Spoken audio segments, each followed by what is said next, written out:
Suara Rizky Agam bergetar. Anak almarhum Ilyas Abdurrahman itu mengaku masih sakit hati mengingat kembali pernyataan aparat yang menyebut ada peristiwa pengeroyokan terhadap prajurit sebelum peristiwa penembakan di res area KM 45 Jalan Tol Merak Tangerang. Kamis, tanggal 2 Januari tahun 2025, dini hari.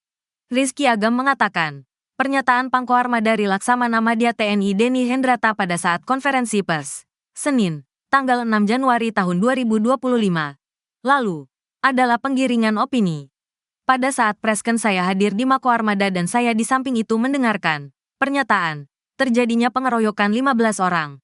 Padahal ini sangat menggiring opini sekali. Ungkap Rizky Agam dalam Sapa Indonesia Pagi Kompas TV, Jumat, tanggal 10 Januari tahun 2025. Rizky menegaskan, tim rental mobil berusaha mengamankan pelaku yang sebelumnya telah melakukan penodongan senjata api.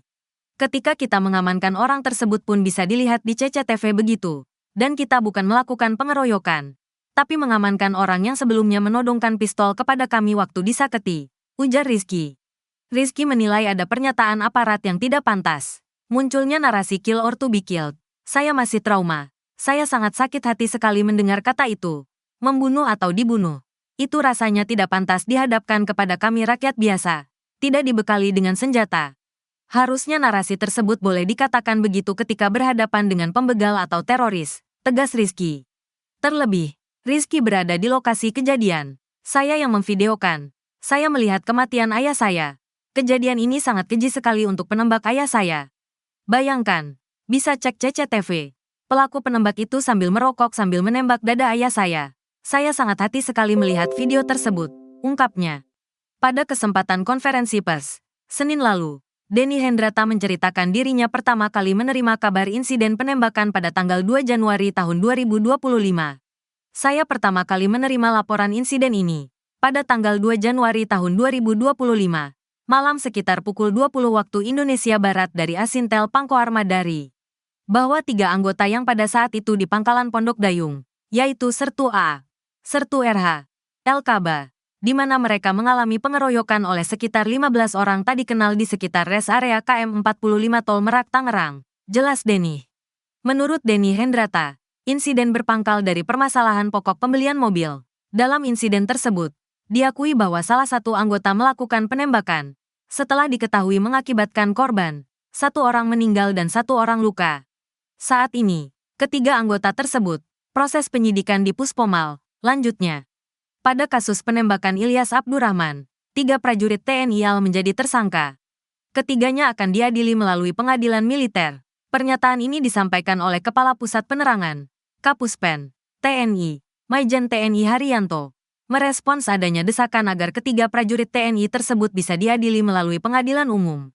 Terkait desakan publik agar anggota TNI yang melakukan tindak pidana harus diadili di peradilan sipil, umum tidak dapat dilaksanakan karena militer aktif, kata Haryanto kepada Kompas.com. Kamis, tanggal 9 Januari tahun 2025. Kapuspen lantas menjabarkan aturan mengenai mekanisme prajurit TNI yang terlibat kasus hukum. Anggota TNI aktif yang terlibat kasus hukum akan diadili melalui pengadilan militer sesuai dengan Undang-Undang Nomor 31 Tahun 1997 tentang Peradilan Militer. Sesuai dengan UU 31 Tahun 1997 tentang Peradilan Militer. Pada pasal 9 ayat 1 huruf A, menyebutkan bahwa pengadilan militer berwenang mengadili prajurit yang pada saat melakukan tindak pidana adalah militer aktif, tegasnya. Adapun ketiga tersangka ini disebut masih aktif sebagai anggota TNI. Maka dari itu, lanjut Kapuspen, permasalahan 3 tersangka dari TNI akan ditangani di pengadilan militer. Dengan demikian, terhadap permasalahan 3 prajurit TNI tersebut akan diadili di pengadilan militer karena ketiga prajurit TNI tersebut tunduk pada justisiabel pengadilan militer, pungkas Kapuspen. Sebelumnya, desakan agar kasus hukum yang melibatkan TNI Polri diadili melalui peradilan umum disampaikan oleh Amnesty International Indonesia. Direktur Eksekutif Amnesty International Indonesia, Usman Hamid, mengungkapkan hal ini karena kasus yang melibatkan TNI Polri marak terjadi.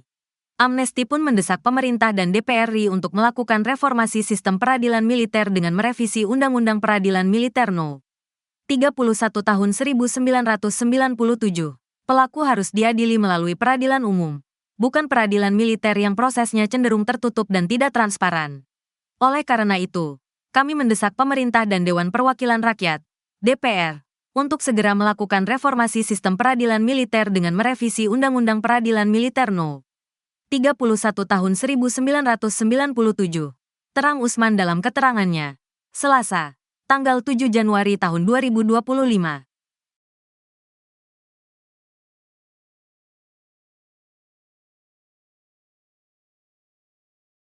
Agam Muhammad dan Rizky Agam, anak Ilyas Abdurrahman, 48, bos rental yang tewas ditembak oleh oknum TNI Angkatan Laut, akhirnya diperlihatkan tampang tersangka. Hal itu saat Agam Muhammad dan Rizky Agam diperiksa Pusat Polisi Militer Angkatan Laut, Puspomal, pada Selasa, tanggal 7 Januari tahun 2025, malam. Diketahui oknum TNI AL yang jadi tersangka kasus tewasnya bos rental yakni Sertu AA, Sertu RH, dan KL Kaba. Sempat diperlihatkan fotonya, bahwa sudah ditahan juga, ujar Agam Muhammad, mengutip Kompas.com. Ketika ditanya lebih lanjut, Agam membenarkan bahwa 3 orang yang diperlihatkan adalah oknum yang diduga terlibat dalam insiden tersebut. Namun, ia menyatakan tidak ada pertemuan langsung atau konfrontasi dengan ketiga tersangka yang disebut sudah ditahan. Enggak, hanya dilihatkan fotonya saja, kata Agam. Agam juga mengungkapkan bahwa pihak TNI AL berjanji untuk mengawal proses hukum agar kasus ini dapat segera terselesaikan. Namun, ketika ditanya mengenai sanksi terhadap ketiga oknum tersebut, Agam menyebut tidak ada janji spesifik dari pihak TNI AL. Diberitakan sebelumnya kejadian naas itu terjadi pada pukul 4.30 waktu Indonesia Barat dini hari, Kamis, tanggal 2 Januari tahun 2025. Bos rental mobil Ilyas Abdurrahman tewas tertembak, sementara seorang lainnya RM, 60, mengalami luka tembak. Menurut keterangan, awalnya bos rental dan rombongan mengejar pelaku yang membawa kabur mobil rental. Mereka kemudian menemukan mobil itu di depan minimarket rest area KM45. Dan terjadilah penembakan maut. Diketahui 2 di antara para tersangka merupakan anggota pasukan elit Komando Pasukan Katak, Kopaska, TNI AL, mengutip tribunjakarta.com. Sedangkan seorang lainnya anggota Kribontang yakni kapal tanker milik TNI AL. Sertu AA, Sertu RH, dan Kelasi Kepalaba saat ini dalam pemeriksaan Pusat Polisi Militer Angkatan Laut, Puspomal, berkoordinasi dengan pihak kepolisian dari Polda Banten. Hasil pemeriksaan terkini, diketahui hanya 1 dari 3 oknum TNI AL itu yang melakukan penembakan. Dan Puspomal Laksamana Muda TNI Samista mengatakan, 1 oknum TNI AL itu menembak 2 korban. Ya, jadi yang melakukan penembakan itu adalah 1 orang, nembak kedua. Karena yang satunya itu kan dari hasil CCTV juga yang dikeroyok itu tadi, kata Samista. Samista mengungkapkan, berdasarkan penelusuran CCTV, sempat terjadi keributan sebelum penembakan terjadi.